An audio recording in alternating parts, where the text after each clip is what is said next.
Hello everyone, welcome back to M N sites. आज हम continue करने वाले हैं क्लास 9 का चैप्टर नंबर 1 का पार्ट 1 हमने लास्ट वीडियो में पढ़ा था, जिसमें हमने मैटर के बारे में समझा था। हमने समझा था मैटर क्या होती है, व्हाट इज़ मैटर। मैटर की प्रॉपर्टीज़ भी देखी थी, क्या क्या प्रॉपर्टीज़ होती हैं मैटर की, कैसे मैटर पार्टिकल से मिलकर बना होता है, सब कुछ हमने एक्टिविटीज़ की हेल्प से समझा था। फिर उसके बाद हमने स्टेट्स ऑफ मैटर के बारे में पढ़ा था, मैटर की क्या क्या स्टेट होती है। हमने 5 स्टेट पढ़ी थी, सॉलिड, लिक्विड, गैस, प्लाज्मा और बोस आइंस्टाइन कंडेंसेट। ये पांचों स्टेट को हमने अच्छे से समझा था। हमने डिफरेंस भी देखा था, सॉलिड, लिक्विड, गैसेस में क्या क्या डिफरेंस होता है, अच्छे से हमने समझा था। वो क्लास आपके लिए बहुत इंपॉर्टेंट है और उसको आप समझेंगे तभी आपको आज की क्लास भी समझ आएगी। ओके, तो अगर आपने वो क्लास नहीं देखी है, वो वीडियो नहीं देखी है, प्लीज़ जाकर पहले उस वीडियो को देख लीजिएगा। उसका लिंक आपको ऊपर आई बटन में मिल जाएगा और साथ में डिस्क्रिप्शन बॉक्स में भी उसका लिंक मिल जाएगा। तो चलिए आज हम पार्ट 2 को स्टार्ट करते हैं और देखते हैं पार्ट 2 में हम क्या क्या पढ़ने वाले हैं।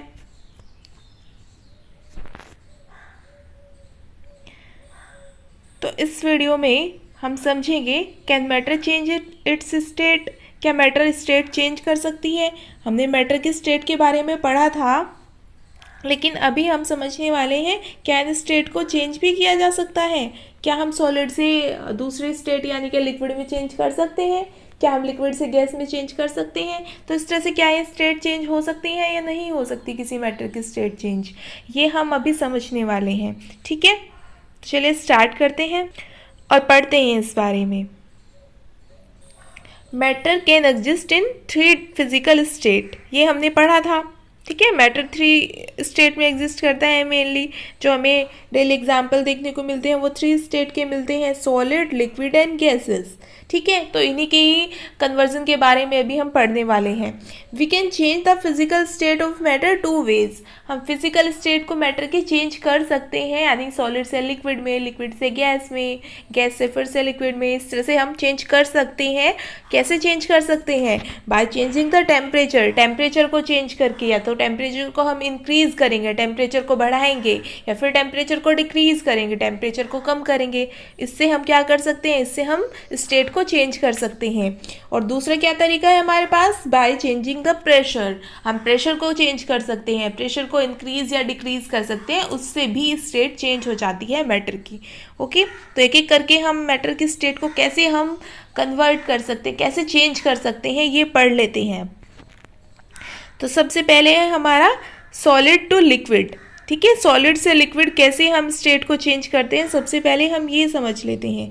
तो सॉलिड टू लिक्विड चेंज करने को हम क्या बोलते हैं, इसका नाम क्या है, मेल्टिंग। ठीक है, मेल्ट होना, जैसे आइस मेल्ट होता है ना, आइस मेल्ट होके क्या बन जाता है, आइस मेल्ट होके बन जाता है वाटर।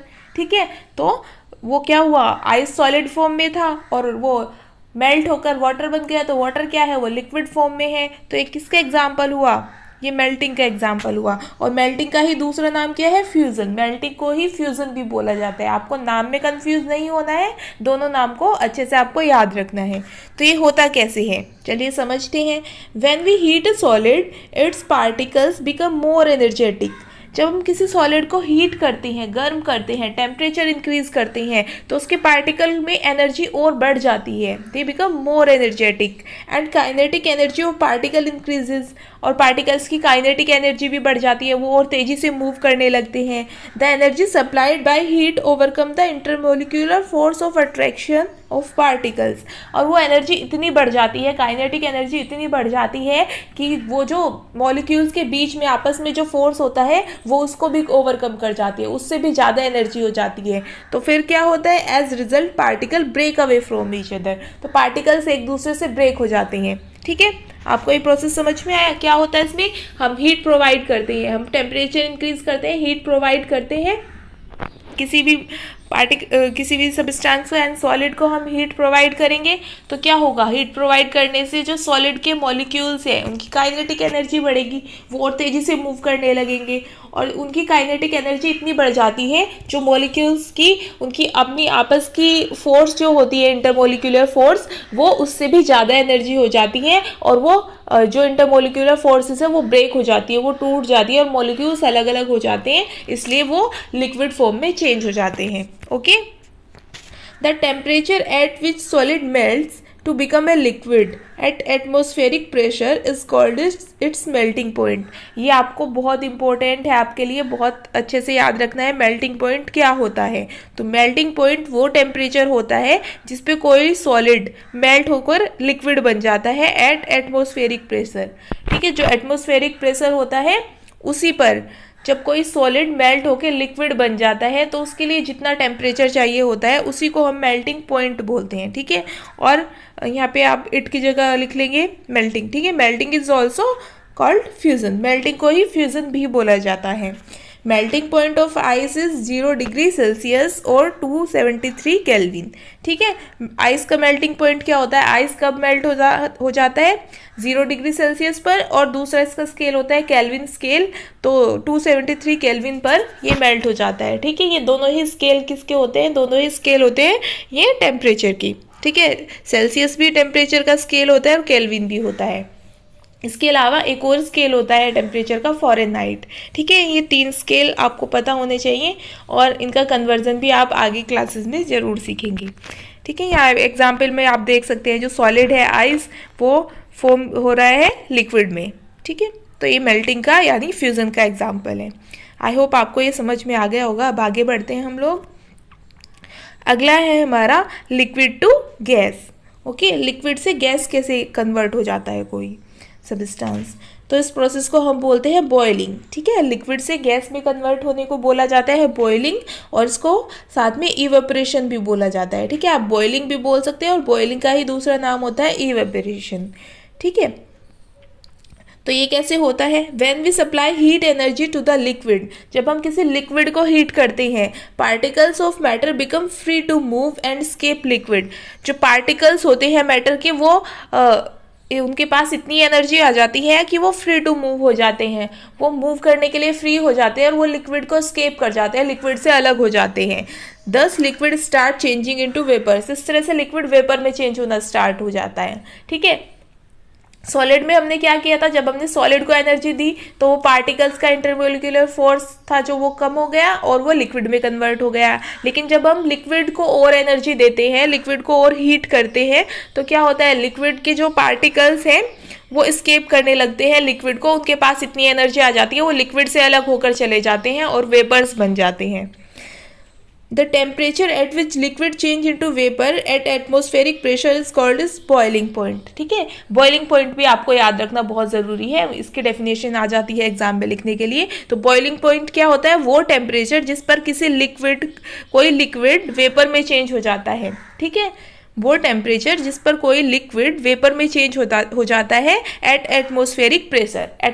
एटमॉस्फेरिक प्रेशर जब रहेगा उसी प्रेशर पर कोई लिक्विड वेपर में चेंज हो जाता है तो उस टेम्परेचर को हम बोलते हैं बॉइलिंग पॉइंट। ठीक है, boiling is a bulk phenomena, ये भी आपको याद रखना है। बॉइलिंग जो होती है वो बल्क फिनोमिना होती है। ठीक है, बल्क फिनोमिना क्या होती है? मतलब ये पूरे के पूरे, जैसे यहाँ पे वाटर रखा है तो पूरे वाटर में एक साथ होगी, जो ऊपर वाले पार्टिकल्स हैं उनमें भी होगी, जो नीचे वाले हैं उनमें भी होगी, जो बीच वाले पार्टिकल्स हैं उनमें भी होगी, ये सब में एक साथ में होती है। ठीक है, सरफेस फिनोमिना क्या होती है? सरफेस फिनोमिना ऐसी होती है जो सिर्फ सरफेस पर होती है। जैसे ये सरफेस वाले मॉलिक्यूल्स हैं, सिर्फ यही अगर वेपर में कन्वर्ट होंगे तो उसको हम सरफेस फिनोमिना बोलेंगे। लेकिन जो हमारी बॉइलिंग होती है वो क्या होती है? वो बल्क फिनोमिना होती है, पूरे के पूरे लिक्विड में होगी, जो सरफेस पर मॉलिक्यूल्स है उनमें भी होगी और जो नीचे वाले मॉलिक्यूल्स हैं उनमें भी होगी, सारे मॉलिक्यूल्स में एक साथ में होगी। ठीक है, और इस तरह से ये वेपर्स बनकर ऊपर उड़ जाते हैं।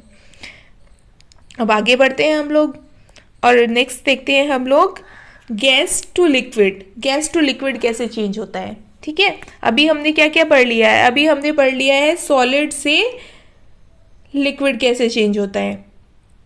ठीक है, और फिर हमने पढ़ लिया है लिक्विड से गैस में कैसे चेंज होता है। ठीक है, अब हम उल्टा चल रहे हैं, अब हम देख रहे हैं गैस से लिक्विड में कैसे चेंज होगी कोई चीज़। ठीक है, गैस से लिक्विड में कैसे हम स्टेट को चेंज कर सकते हैं, फिर हम देखेंगे लिक्विड से सॉलिड में कैसे कर सकते हैं। इस तरह से हम ये सब कन्वर्जन को पढ़ने वाले हैं। तो गैस टू लिक्विड को हम क्या बोलते हैं? कंडेंसेशन। ठीक है, गैस टू लिक्विड जब कन्वर्जन होता है उसको हम बोलते हैं कंडेंसेशन, इसका नाम है condensation. The process of changing gas to liquid by cooling is called condensation. ठीक है, क्या किया जाता है, इसमें कूल किया जाता है, ठंडा किया जाता है। जब गैस को हम कूल करते हैं तो वो लिक्विड फॉर्म में चेंज हो जाती है, उसी को हम कंडेंसेशन बोलते हैं। देखो ये अपोजिट हो गया ना, जैसे हमने पहले किया था। पहले हमने क्या किया था, जब हमें लिक्विड से चेंज करना था गैस में तो हमने क्या किया था, हमने हीट किया था, गर्म किया था, ठीक है। लेकिन जब हमें गैस से लिक्विड में करना है तो हम क्या करेंगे, अब हम कूल करेंगे, ठीक है। अब हम कूल करेंगे तब जाकर जो गैस है वो लिक्विड में कन्वर्ट होगी।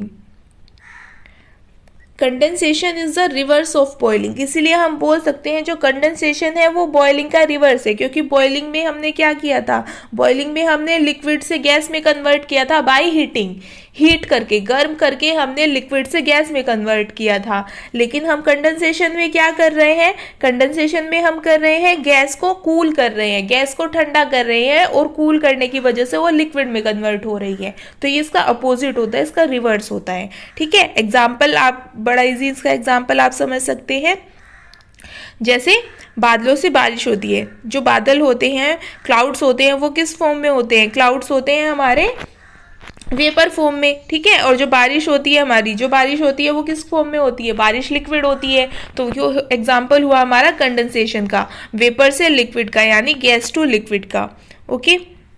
अब हम नेक्स्ट चलते हैं, अब हम देखते हैं लिक्विड से सॉलिड में कैसे हम कन्वर्ट कर सकते हैं, ठीक है।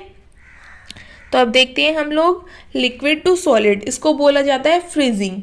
इसका बड़ा ही कॉमन एग्जाम्पल है, जैसे आइस फॉर्म करते हैं, आप सभी करते होंगे ना गर्मियों में। क्या करते हैं हम, रेफ्रिजरेटर में, फ्रिज में पानी रखते हैं और वो पानी कूल होकर आइस बन जाता है, ठीक है। बस वही है फ्रीजिंग, ठीक है। The process of changing a liquid into solid by cooling is known as freezing. जो प्रोसेस होता है लिक्विड को सॉलिड में चेंज करने का बाय कूलिंग, जब हम कूल करके लिक्विड को सॉलिड में कन्वर्ट करते हैं तो उसी को हम फ्रीजिंग बोलते हैं। और फ्रीजिंग का ही दूसरा नाम है सॉलिडिफिकेशन, ठीक है। ये नाम भी आपको दोनों याद रखने हैं, जो दो नाम हैं सब याद रखने हैं, क्योंकि एग्जाम में आपको कंफ्यूज करने के लिए दूसरा नाम दिया जा सकता है, तो नाम आपको याद रखना है।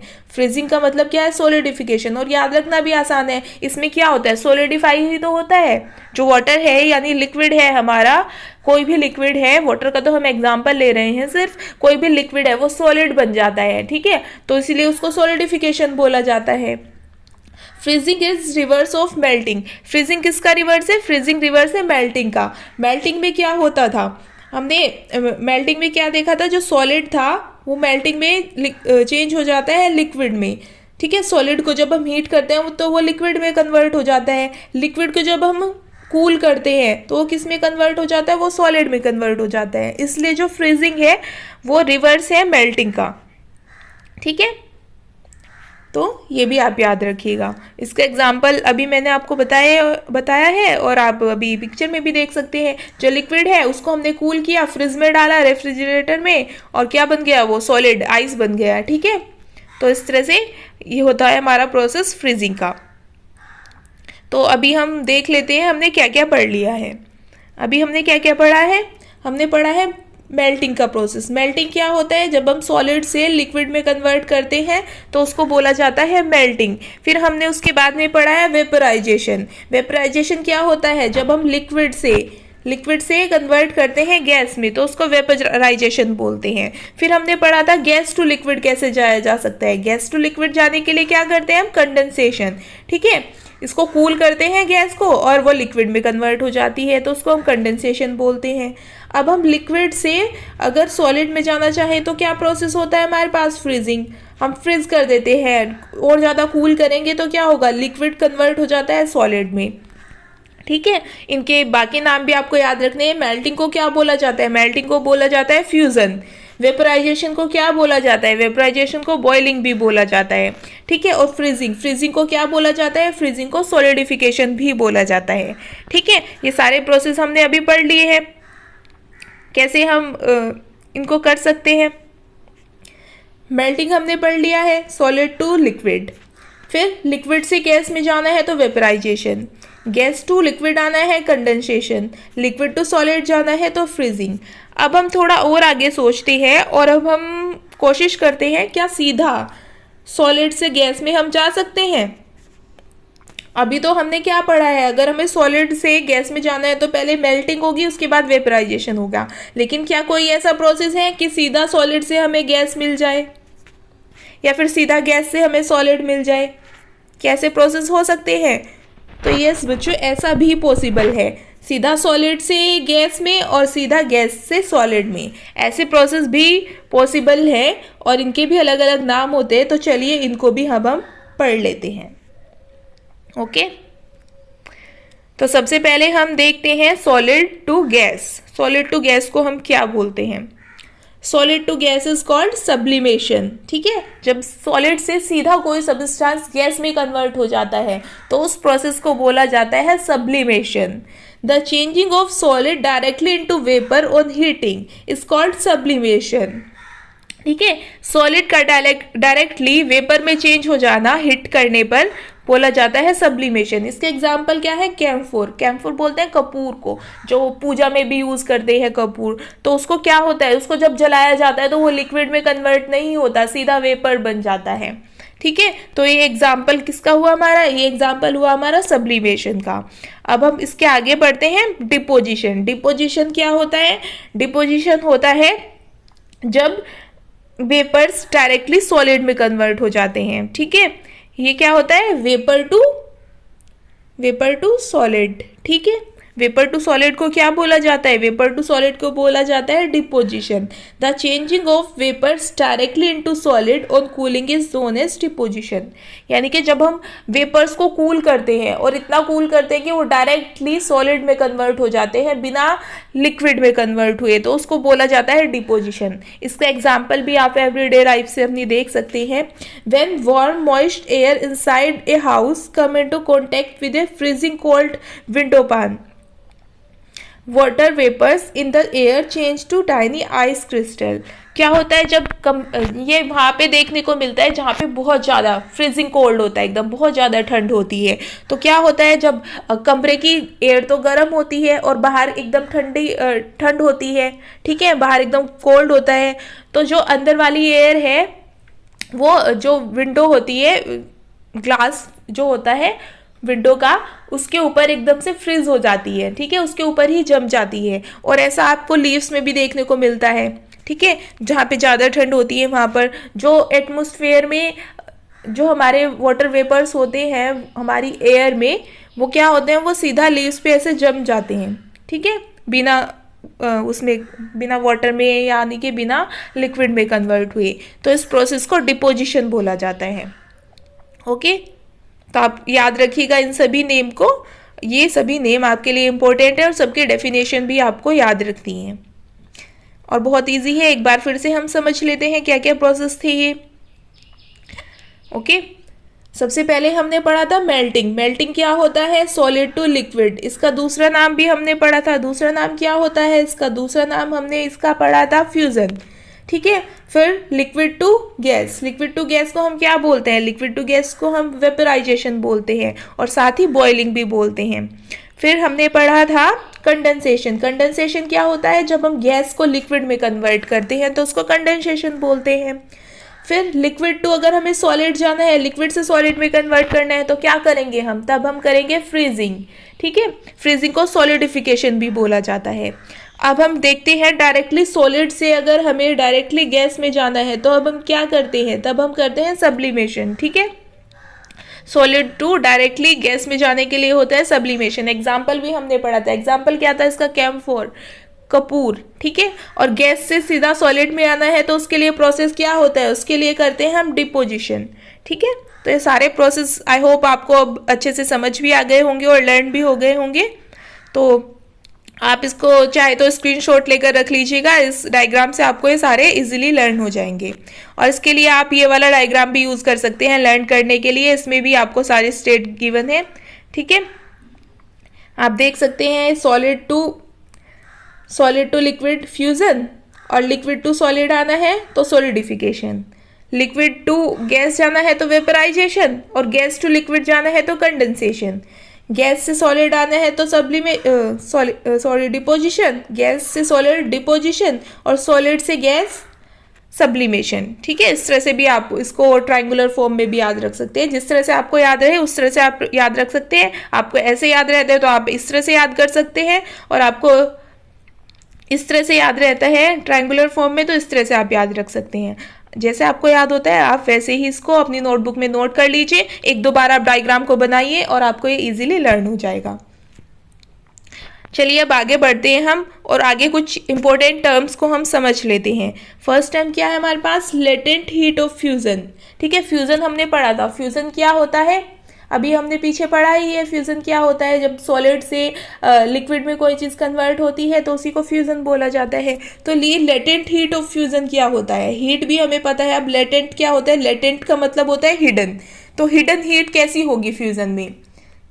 जब मेल्टिंग होगी यानी फ्यूजन होगा तो उसमें हिडन हीट कैसे होगी, ये थोड़ा हम समझ लेते हैं। उसी को हम लेटेंट हीट ऑफ फ्यूजन बोलते हैं। The latent heat of fusion of solid is quantity of heat in joules required to convert 1 kilogram of solid to liquid at its melting point without any change in temperature.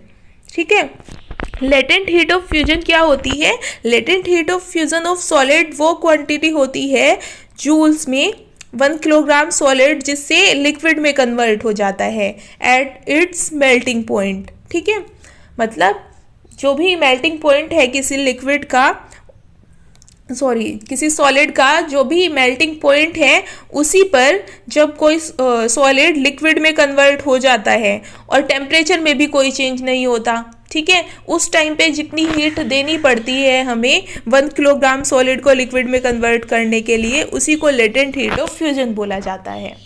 ठीक है, एक बार फिर से समझ लेते हैं। जब हम किसी सॉलिड को लिक्विड में कन्वर्ट करते हैं तो हमें क्या करना पड़ता है? सॉलिड को लिक्विड में कन्वर्ट करने के लिए हमें हीट देनी पड़ती है, गर्म करना पड़ता है। तो जब हम सॉलिड से लिक्विड में कन्वर्ट करते हैं किसी सब्सटेंस को और उसके बॉइलिंग पॉइंट पर, ठीक है, जब वो बॉइलिंग पॉइंट पर होता है तो क्या होता है? वहाँ पर हम हीट तो देते रहते हैं लेकिन जो सब्सटेंस है उसका टेम्परेचर नहीं बढ़ता, बल्कि वो हीट किस में यूज हो जाती है? वो हीट यूज हो जाती है जो सॉलिड था उसको मेल्ट करने के लिए। ठीक है, वो हीट से टेम्परेचर नहीं बढ़ता है। तो उतनी हीट, जितनी हीट 1 किलोग्राम सॉलिड को लिक्विड में कन्वर्ट करने के लिए यूज हो जाती है टेम्परेचर में चेंज किए बिना, उसी को बोला जाता है latent heat of fusion. I hope अब आपको ये समझ आ गया होगा। ठीक है, इसी तरह से होता है लेटेंट हीट ऑफ वेपराइजेशन। ठीक है, अब आपको ये समझ आ ही गया होगा। जो वेपराइजेशन में लेटेंट हीट यूज होगी उसको लेटेंट हीट ऑफ वेपराइजेशन बोलेंगे। फिर भी इसको समझ लेते हैं। लेटेंट का मतलब आप समझ ही गए हैं। लेटेंट का मतलब होता है हिडन। हिडन मतलब छुपा हुआ, जो सामने नहीं है। ठीक है, जो हमें दिखाई नहीं देता। Latent heat of vaporisation of liquid is quantity of heat in joules required to convert liquid to its vapor form at its boiling point without any change in temperature। latent heat of vaporization क्या होती है? Liquid की वो heat, ठीक है, मतलब वो heat जिस पर किसी लिक्विड को बॉईल करते हैं हम, बॉइलिंग पॉइंट पर उसके जो हीट दी जाती है किसी लिक्विड को उसके वेपर फॉर्म में कन्वर्ट करने के लिए। एक बार फिर से मैं बोल देती हूँ। बॉइलिंग पॉइंट पर किसी लिक्विड को वेपर में कन्वर्ट करने के लिए जो हीट दी जाती है, ठीक है, जिस हीट का से टेम्परेचर रेज नहीं होता, सिर्फ क्या होता है? उस हीट से लिक्विड वेपर में कन्वर्ट हो जाते हैं। उसी हीट को क्या बोला जाता है? उसी हीट को लेटेंट हीट ऑफ वेपराइजेशन बोला जाता है। ठीक है, लेटेंट किस लिए बोला जाता है? क्योंकि इससे टेम्परेचर में कोई भी चेंज नहीं होता। ठीक है, इसलिए इसको लेटेंट बोला जाता है, यानी हिडन बोला जाता है। तो आई होप आपको ये टर्म भी अब समझ आ गई होगी। अब देख लेते हैं हम इवेपोरेशन क्या होता है।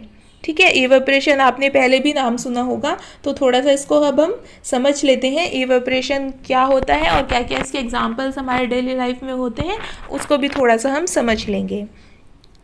Eight a given temperature in any gas, liquid और solid, there are particles with different amount of kinetic energy. किसी भी गिवन टेम्परेचर पर कोई गैस, लिक्विड या सॉलिड कुछ भी हो, जो पार्टिकल्स होते हैं उनकी काइनेटिक एनर्जी डिफरेंट होती है। ठीक है, कोई एक गैस है ऐसा नहीं है उसके जितने भी पार्टिकल्स हैं सबकी काइनेटिक एनर्जी बिल्कुल सेम होगी। काइनेटिक एनर्जी में डिफरेंस होता है। ठीक है, चाहे कोई गैस हो, लिक्विड हो या सॉलिड हो, उनके जो पार्टिकल्स हैं उनकी काइनेटिक एनर्जी डिफरेंट होती है। In the case of liquid, a small fraction of particle at the surface having higher kinetic energy is able to break away from the forces of attraction of other particles and get converted into vapor. जो liquid होते हैं, liquid के case में क्या होता है, एक छोटा फ्रैक्शन पार्टिकल्स का जो सरफेस पे होते हैं, यानी कि लिक्विड की जो सरफेस पे पार्टिकल्स होते हैं, जैसे ये लिक्विड है तो इसकी जो सरफेस पर यहाँ पर पार्टिकल होंगे, सरफेस पर जो पार्टिकल्स होंगे उनमें क्या होगा, जो सरफेस पर पार्टिकल्स होते हैं they are able to break away from the force of attraction of other particles. वो अदर पार्टिकल्स के फोर्स ऑफ अट्रैक्शन से ब्रेक हो जाते हैं, यानी कि जो नीचे वाले पार्टिकल्स थे वो उनसे ब्रेक हो जाते हैं, वो ऊपर वेपर्स में कन्वर्ट हो जाते हैं। जो सरफेस वाले पार्टिकल्स थे वो ऐसे वेपर में कन्वर्ट हो जाते हैं, क्योंकि उनमें ज़्यादा एनर्जी होती है तो वो उस एनर्जी का यूज़ करके वेपर में कन्वर्ट हो जाते हैं। ठीक है, this phenomenon of change of a liquid into vapor at any temperature below its boiling point is called evaporation। ठीक है, इसी फिनोमिना को जिसमें क्या होता है, लिक्विड जो होता है वो वेपर में कन्वर्ट हो जाता है बिलो इट्स बॉइलिंग पॉइंट, यानी बिना बॉईल किए, बिना पानी को बॉईल किए, बिना किसी सब्सटेंस को बॉईल किए जो लिक्विड है वो वेपर में कन्वर्ट हो रहा है बिना बॉइलिंग के। तो इसी फिनोमिना को क्या बोला जाता है, इसी फिनोमिना को इवेपोरेशन बोला जाता है। ठीक है, बॉइलिंग में क्या होता है, बॉइलिंग में जो बॉइलिंग पॉइंट होता है, मतलब एक फिक्स्ड हमें टेम्परेचर चाहिए होता है, उसी के बाद वेपराइजेशन होता है, उसी के बाद पार्टिकल्स वेपर में कन्वर्ट होते हैं। लेकिन जो इवेपोरेशन है उसमें कोई भी टेम्परेचर हो सकता है। ठीक है, इवेपोरेशन में टेम्परेचर कुछ भी हो सकता है और उसी टेम्परेचर पर क्या होगा, जो लिक्विड है वो वेपर में कन्वर्ट हो जाता है, तो उसको हम इवेपोरेशन बोलते हैं। ठीक है, दोनों में डिफरेंस आप याद रखेंगे। जो बॉइलिंग है यानी जो वेपराइजेशन है उसमें क्या होगा, उसमें जो बॉइलिंग टेम्परेचर है, मतलब टेम्परेचर को बॉइलिंग टेम्परेचर तक होना बहुत ज़रूरी है। लेकिन जो इवेपोरेशन है उसमें जो टेम्परेचर है कुछ भी हो सकता है, बस ये सरफेस वाले पार्टिकल्स के पास ज़्यादा एनर्जी होती है इसलिए ये एस्केप कर जाते हैं लिक्विड से और ये वेपर में कन्वर्ट हो जाते हैं। ओके, अब हम देख लेते हैं फैक्टर्स क्या क्या अफेक्ट करते हैं इवेपोरेशन को, क्या क्या फैक्टर्स होते हैं जो इवेपोरेशन को अफेक्ट करते हैं। इससे पहले मैं इवेपोरेशन का आपको एक कॉमन एग्जांपल भी बता दूं। जो हमारे कपड़े होते हैं वो कैसे सूखते हैं, वो इवेपोरेशन की वजह से ही सूखते हैं, क्योंकि जो कपड़े होते हैं उनको हम क्या करते हैं, गीला करके पानी में डाल के छोड़ देते हैं सूखने के लिए। तो क्या होता है, उनको हम बॉईल तो नहीं करते, तो वो वाटर कहाँ जाता है, वो वेपर्स में कैसे कन्वर्ट हो जाता है। ठीक है, वेपर्स में तो वो कन्वर्ट हो जाता है, तभी तो कपड़े हमें सूखे मिलते हैं जब हम उनको कुछ टाइम के लिए छोड़ देते हैं। तो क्या होता है, जो वाटर होता है वो वेपर में कन्वर्ट हो जाता है, उसमें वहाँ पर इवेपोरेशन होता है। ठीक है, बिना बॉइलिंग के ही वेपर्स में कन्वर्ट हो जाता है वो जो वाटर होता है कपड़ों में। ठीक है, हमारे क्लोथ्स में, तो यहाँ वहाँ पर इवेपोरेशन ही होता है। तो उसी की हेल्प से हम इन फैक्टर्स को भी समझने की कोशिश करते हैं। ठीक है, जो जो फैक्टर इवेपोरेशन को इफेक्ट करते हैं, तो आइए एक एक करके इन फैक्टर्स को देख लेते हैं। सबसे पहले है surface area. Evaporation is the surface phenomenon. If the surface area is increase the rate of evaporation increase. ठीक है, इवेपोरेशन क्या है, वो सरफेस फिनोमिनन है, मतलब सरफेस पर होने वाली फिनोमिना है, सिर्फ सरफेस पर होती है, वो ये बल्क फिनोमिना नहीं है। जैसे हमने पीछे पढ़ा था ना, बॉइलिंग जो होती है वो बल्क फिनोमिना होती है, वो पूरे के पूरे लिक्विड में एक साथ में होगी, लेकिन जो इवेपोरेशन है वो सिर्फ सरफेस पर होगी। तो सरफेस एरिया जितना बड़ा होगा इवेपोरेशन भी उतना ज़्यादा होगा। जैसे आप कहीं पर पानी डालेंगे, ठीक है, अगर कहीं पर पानी पड़ा है तो अगर वो एक ही जगह पे बहुत सारा पानी पड़ा है तो वो जल्दी से नहीं सूखेगा, लेकिन अगर आप उसको फैला देंगे तो वो जल्दी से सूख जाएगा। जल्दी से सूखने का क्या मतलब, जल्दी से वो वेपराइज हो जाएगा। इसी तरह से हमारे कपड़ों का भी हम एग्जाम्पल ले सकते हैं, क्लोथ्स का एग्जाम्पल ले सकते हैं। जब भी हम उनको सूखना डालते हैं तो हम क्या करते हैं, उनको फैला कर डालते हैं, हम उनको इकट्ठा कर नहीं डालते, फैला कर डालते हैं। अगर इकट्ठा करके डालेंगे तो वो देर में सूखते हैं। ऐसा क्यों होता है, क्योंकि जो सरफेस पर जो सरफेस पर ही लिक्विड के जो पार्टिकल्स होते हैं सिर्फ उन्हीं में ही इवेपराइजेशन होगा, तो वो सिर्फ वही वाले वेपर में कन्वर्ट होंगे, लेकिन जब हम उसको फैला के डालेंगे तो क्या होगा, सरफेस एरिया बढ़ जाएगा और जो इवेपरेशन है वो भी जल्दी से होगा और कपड़े जल्दी से हमारे सूख जाएंगे। ठीक है। दूसरा हमारा फैक्टर है temperature. With the increase of temperature more number of particle get enough kinetic energy to go into the vapour state. ठीक है, जब भी टेम्परेचर इंक्रीज होगा तो क्या होगा, टेम्परेचर इंक्रीज होने से एनर्जी मिलेगी पार्टिकल्स को, और जितनी ज़्यादा पार्टिकल्स को एनर्जी मिलेगी उतना ही ज़्यादा पार्टिकल्स जो होंगे वो एबल हो पाएंगे एस्केप करने के लिए। ठीक है, उतने ही ज़्यादा पार्टिकल्स वेपर फॉर्म में कन्वर्ट हो पाएंगे। इसलिए आपने देखा होगा जब अच्छे धूप निकली होती है, टेम्परेचर ज़्यादा होता है, कपड़े जल्दी सूखते हैं। जब टेम्परेचर कम होता है, धूप नहीं होती है, तो कपड़े देर में सूखते हैं। ठीक है।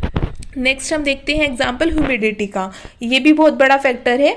If the amount of water in air is already high the rate of evaporation decreases. ठीक है, ह्यूमिडिटी किसको बोलते हैं, जो हमारी एयर होती है उसमें पहले से ही वाटर वेपर प्रेजेंट होते हैं। ठीक है, उन्हीं वाटर वेपर्स को हम क्या किस में मेज़र करते हैं, उन्हीं वाटर वेपर्स को हम ह्यूमिडिटी बोलते हैं, यानी जो नमी होती है एयर में। तो अगर एयर में पहले से ही बहुत ज़्यादा नमी है, पहले से ही बहुत ज़्यादा वाटर वेपर्स हैं, तो क्या होगा, इवेपरेशन उतना नहीं हो पाएगा, उतने ज़्यादा वाटर वेपर्स होल्ड करने की कैपेसिटी नहीं होगी एयर की, तो जो इवेपरेशन है वो भी कम होगा। अगर ह्यूमिडिटी एयर में कम है, ठीक है, वाटर वेपर्स पहले से एयर में कम है, तो ज़्यादा वाटर वेपर्स जो होंगे वो इवेपोरेट हो पाएंगे। ठीक है। दूसरा नेक्स्ट हमारा फैक्टर है विंड स्पीड, यानी हवा कितनी तेज चल रही है। With the increase in wind speed, the particles of water vapor move away with the wind, decreasing the amount of water vapor in the surrounding. जैसे ही इंक्रीज होती है wind speed, the particles of water vapour move away.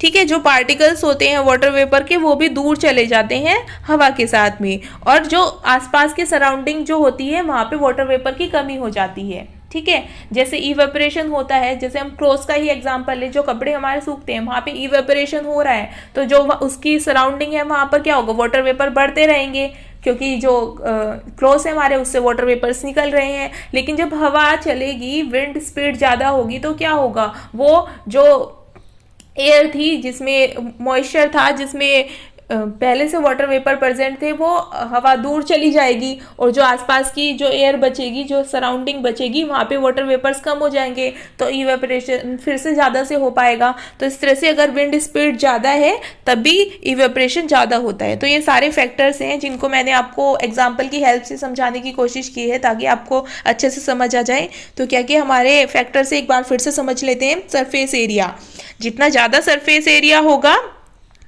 जितना ज़्यादा surface area होगा उतना ही ज़्यादा evaporation भी होगा। नेक्स्ट टेम्परेचर, टेम्परेचर भी जितना ज़्यादा होगा उतना ही हमारा इवेपोरेशन भी ज़्यादा होगा। ह्यूमिडिटी, ह्यूमिडिटी जितनी कम होगी, यानी एयर में पहले से मॉइस्चर जितना कम होगा उतनी ही इवेपोरेशन में का रेट हाई रहेगा, उतना ही इवेपोरेशन ज़्यादा होगा। विंड स्पीड, जितनी विंड ज़्यादा रहेगी, विंड स्पीड जितनी ज़्यादा रहेगी, इवेपोरेशन उतना ही ज़्यादा होगा। ठीक है, ये सारे फैक्टर्स को आप याद रखिएगा और ये इजीली आपको समझ भी आ जाएंगे। ठीक है, आपको ये एक एग्जांपल ले लीजिए, जैसे मैंने आपको एग्जांपल दिया है, और उसी के बेस पे आप इनको बता सकते हैं कि किस फैक्टर से क्या फ़र्क पड़ने वाला है।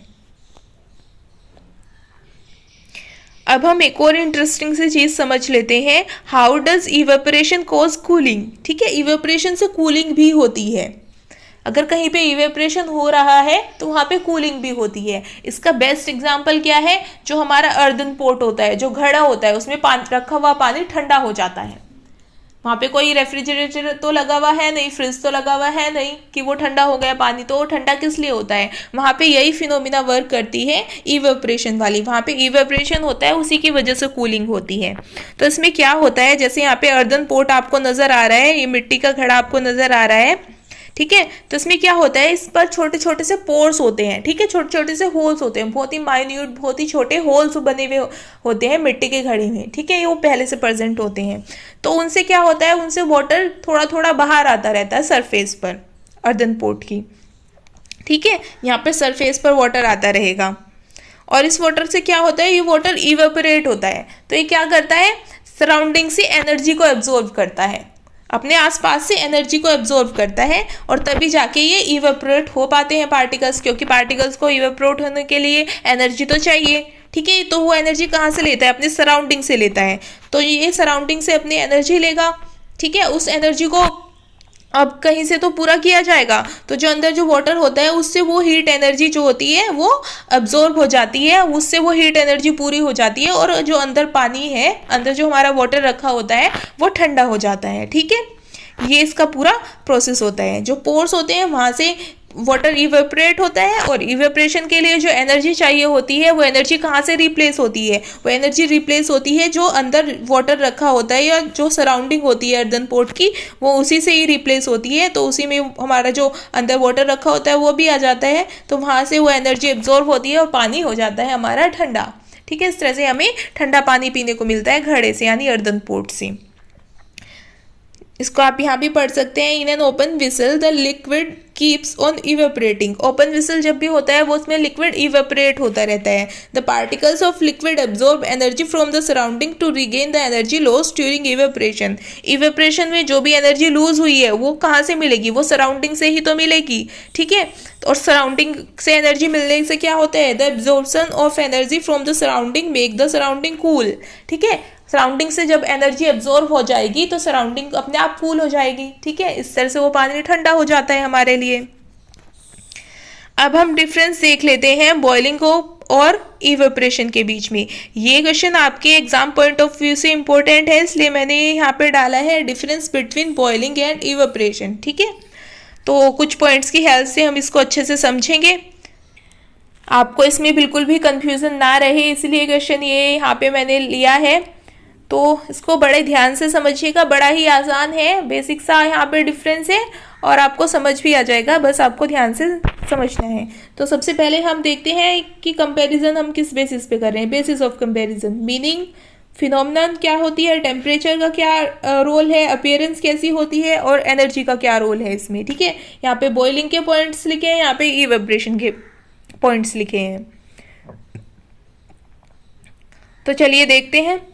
Boiling implies a vaporization process that turns liquid into gas when heated.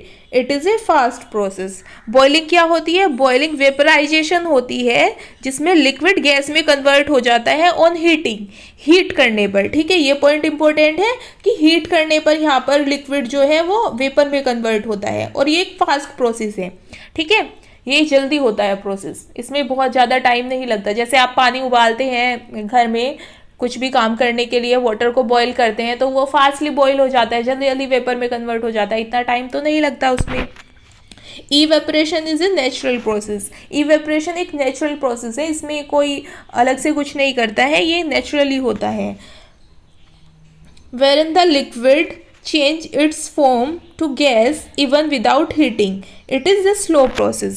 Evaporation में क्या होता है? लिक्विड गैस में कन्वर्ट होता है विदाउट हीटिंग, ठीक है। डिफरेंस क्या है? बॉइलिंग में जब हम हीट करते थे तब जाके बॉइलिंग का प्रोसेस होता है, और इवेपोरेशन में विदाउट हीटिंग, बिना हीट किए इवेपोरेशन का प्रोसेस होता है। और इवेपोरेशन का प्रोसेस कैसा होता है? स्लो। ये एक स्लो प्रोसेस है, ये धीरे धीरे होता है। ऐसा नहीं है आपने कहीं पे पानी डाला और वो एकदम से इवेपोरेट हो गया, 1 घंटे में, आधे घंटे में 1 ग्लास पानी इवेपोरेट हो गया, नहीं होगा। जबकि बॉइलिंग में ऐसा होता है, ठीक है। आप 1 ग्लास पानी लो, वो कुछ ही मिनट्स में वेपर में कन्वर्ट हो जाएगा, जबकि इवेपोरेशन क्या होता है? स्लो प्रोसेस होता है, ठीक है। अभी कैसी फिनोमिना है ये वो देख लेते हैं। बॉइलिंग जो है वो बल्क फिनोमिना है, मैंने ये आपको पहले भी समझाया था। बल्क फिनोमिना क्या होती है? जैसे यहाँ पे लिक्विड है, ठीक है, तो बल्क फिनोमिना में क्या होगा? जो यहाँ वाले पार्टिकल्स हैं, जो यहाँ ऊपर वाले पार्टिकल्स हैं वहाँ पर भी बॉइलिंग होगी, जो नीचे वाले पार्टिकल्स हैं वहाँ पर भी बॉइलिंग होगी, जो बीच वाले पार्टिकल्स हैं वहाँ पर भी बॉइलिंग होगी, ठीक है, सब जगह बॉइलिंग होगी। लेकिन जो हमारा इवेपोरेशन है उसमें क्या होगा? वो एक सरफेस फिनोमिना है, ठीक है। यहाँ पर ये एक सरफेस फिनोमिना है। इसमें क्या होगा?